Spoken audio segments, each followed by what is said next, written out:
This is our first case study, and it's Japanese expansionism from 1932 to 1942. So this is a paper one topic. We will cover causes of expansionism, looking at Japanese nationalism and militarism and its foreign policies, political and economic issues in Japan that affected foreign relations, political instability in China that assisted in Japan's expansion. Then we'll look at the events of expansion, like the invasion of Manchuria and northern China in 1931, and the Sino-Japanese War of 1937 to 1941. We'll also look at the Three-Power Pact and the outbreak of war with the United States starting at Pearl Harbor in 1941. We'll also look at responses to expansionism, the League of Nations, including the Lytton Report, political developments in China, including the formation of the Second United Front, and international responses, including U.S. initiatives and increasing tensions between the two states. This is an overview of just the origins or the causes of Japanese nationalism and militarism. Key factors is they wanted equality. They were determined to dominate East Asia, and they needed raw materials to fuel its military. Its impact was it created an imperialistic foreign policy. Nationalism led to militarism, and they relied pretty heavily on the slogan, "Rich country, strong military." Our first section is causes of expansionism. In this section, we explore Japan's rapid progression in the late 19th century and early 20th century from an isolated, undeveloped state to a significant political and military power, especially in Asia.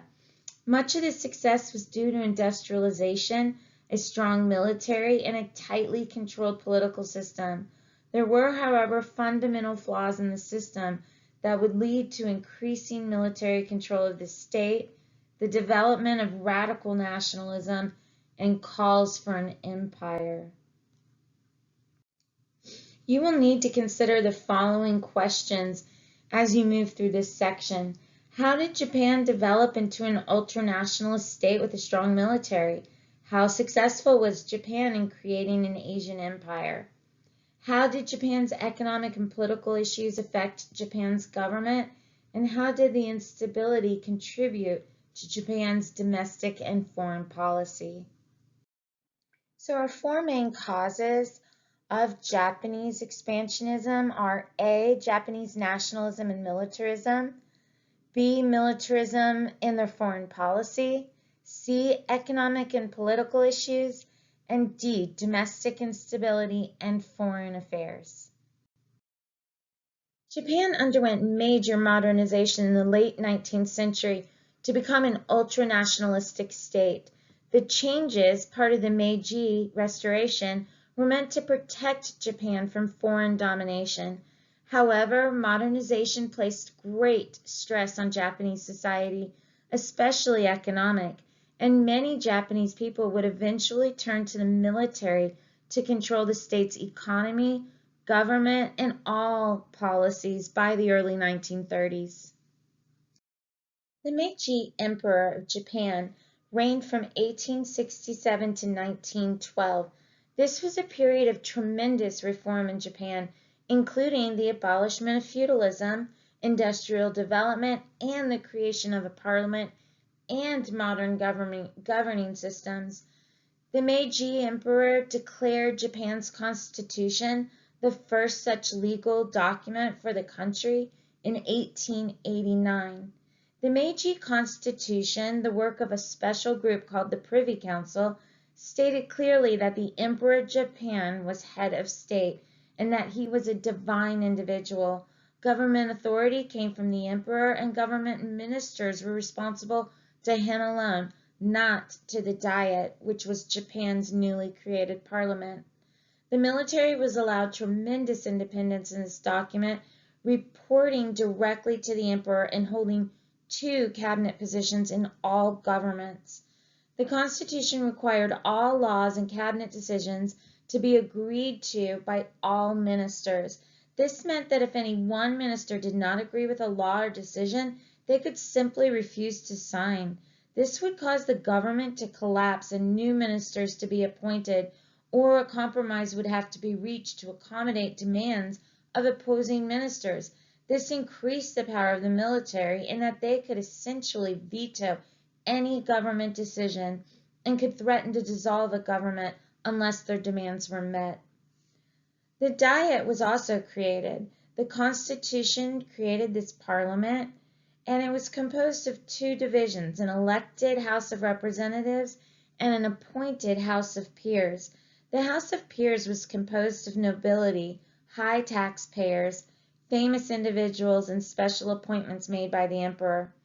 The House of Representatives was elected by those with suffrage, which would eventually include all men over 25 years old. The House of Representatives could create and pass laws, which then had to be approved by the House of Peers. If approved, these laws went forward to the Cabinet of Ministers for consideration. If the Cabinet approved the law, it went forward to the Emperor and the Privy Council for consideration and possible approval. Modernized Japan required all citizens to attend school for 4 years. Later, this was expanded to 6 years. The stated purpose was to teach practical skills and the ability to problem solve, although what it did achieve was increased literacy throughout the country. This led to people reading books, newspapers, and journals, including those that criticized the state. Literacy was directly connected to increased awareness of government and its policies, and people's growing opposition to many of these. The Ministry of Education eventually altered the national curriculum, which now emphasized loyalty to the state, family, and community. Students were instructed to value Japan's special institution, the emperor, his divinity, and other aspects of Japan's history and culture. The emphasis on Japan's uniqueness was a huge factor in the development of ultranationalism, also called radical nationalism, which is closely related to fascism. Offering oneself to the service of the state and protection of the emperor was also encouraged. Teachers in training had to learn military drills as part of their teaching skills. Oh my goodness. And by 1920, students throughout the country were also required to participate in these.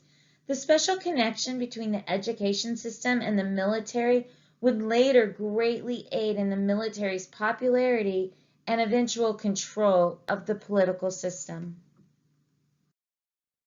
Many politicians and philosophers believed that Japan was unique among world states and as such had a special mission. Some of these things that these individuals believed made Japan unique included: it had an emperor who was divine and descended from the sun goddess. It had not been conquered by European powers or the USA. It had an ancient history of being independent. The vast majority of its people were Japanese and shared a common culture and history. It was the only non-European state to defeat a European state in modern war. And it was a major military and industrial power by 1920, and one of the most important states at the Paris Peace Conference in 1919. Philosophies developed that Japan not only was special compared to other countries, but should also remove all non-Asian dominance from the region. Since Japan was the only successful independent modern state, then it was the mission of the Japanese to use these qualities to lead the rest of Asia. Nationalism developed into radical nationalism by the 1920s. There were many elements to radical nationalism, but essentially proponents opposed any politicians or policies that in their view weakened the emperor and therefore Japan. To this end, assassinations and assassination attempts were a means of terrorizing officials into following and implementing their philosophies. Radical nationalism led to outright racism towards other non-Japanese in Japan's empire. Closely connected to the philosophy that Japan had a special mission or destiny was that of militarism. In order to protect Japan, secure its colonial possessions, and dominate Asia, which might lead to a confrontation with Britain, France, or the USA, a large navy and army were required. The military had held a special place in Japanese society for centuries, so the idea of a strong military was not an unusual one. The Meiji Constitution, for example, had also enshrined the special relationship between the military and the emperor, with the military reporting directly to him. The military was a political force in Japan, holding cabinet positions in the government. In this way, the army and navy were able to affect politics and ensure their growth and maintenance. In the late 1920s, as economic crises continued to weaken the civilian government, militarism became increasingly popular as it was tied to expanding the empire, which many hoped would bring economic relief and new lands to settle peasants. So in conclusion, this first cause is Japanese ultranationalism combined with their militarism. It begins with modernization under the Meiji Restoration and continues on throughout the 1920s and 30s. So we're going to see this ultra strong nationalism rise up. You know, the idea was to just get everybody enthused about the emperor and to develop this kind of cult of emperor. During the Meiji period, you get a parliament, you get a governing system, but they become very complicated, and because of unwritten rules in it, they really aren't that modern or that different from the absolutism that existed before then. Really, the biggest difference from the shogunate to the Meiji Restoration was that power shifted from the aristocracy right back to the emperor, and now he was in total control. And this will last all the way up into World War II. So next we'll look at the next cause on the following video.